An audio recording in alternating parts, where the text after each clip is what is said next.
Now the next tab we have is the tag settings. This gives us a view to manage channel tags across our Mirth instance, and we can edit and name tags with colors and include tags across multiple channels with just a few actions.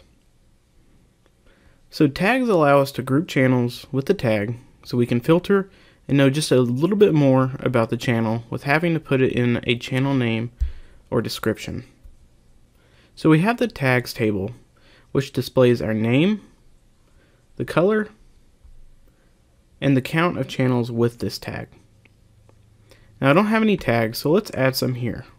We can add them by going to this add button, and then we'll add a few tags labeled ADT,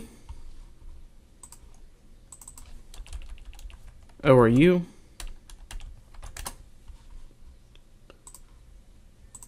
and then utility. Now we can change the color of our tags by clicking on the color and selecting the tag, and we can change it to any color we want. So we'll do red for the ADT, and for the ORU we'll do a blue, and then we'll just leave the utility tag as green. Now in order to add tags to our channels, we can do that here, or we can add them in the channel editor view. So let me first create a few channels. Okay, so I added a few channels. So let's first attach these tags here. So you can select a tag, and then down below here you can click on the channels you want to add to the tag.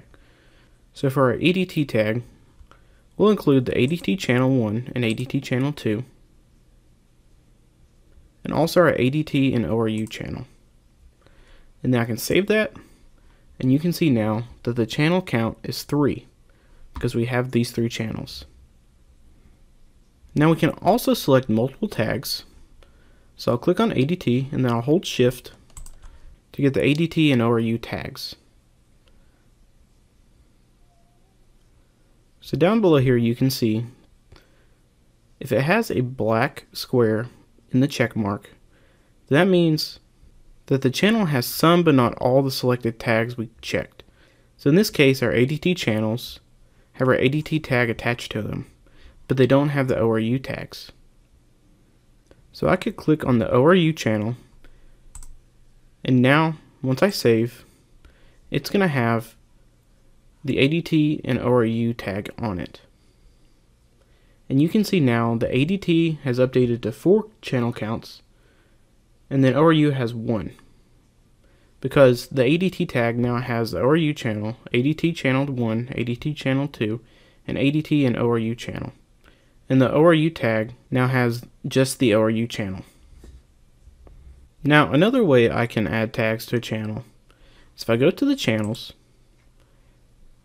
and I'll go to the utility channel, and I can type in here utility, and you can see that it just popped up the utility tag right here. So I can click and save.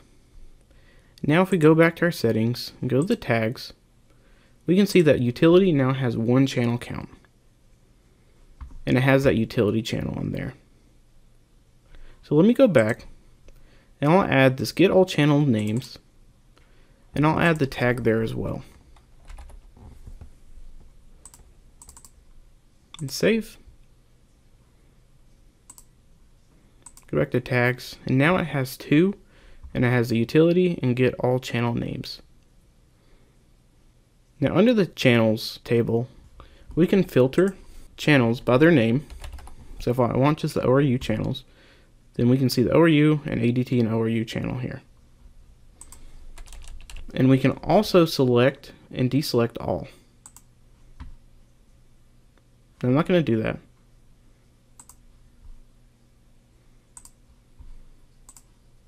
Now, like I said, tags are really helpful for grouping channels, and you can filter and search for channels using their tags.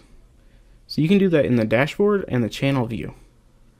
So if we go back to dashboard, we don't have any of our channels deployed. So let's go back to the channels view, and let's just redeploy all. So now you can see right here they have their tags right next to each one of their channel names. And they're colored with the channel tags color that we selected. And down here in the filter, we can also filter by the channel tag. So if I just want the utility channels, then I can type in U, and you can see that pops up right here. And it now filtered those utility channels. And I can also do this in the channels. You can see that it has the same thing. It has those tags.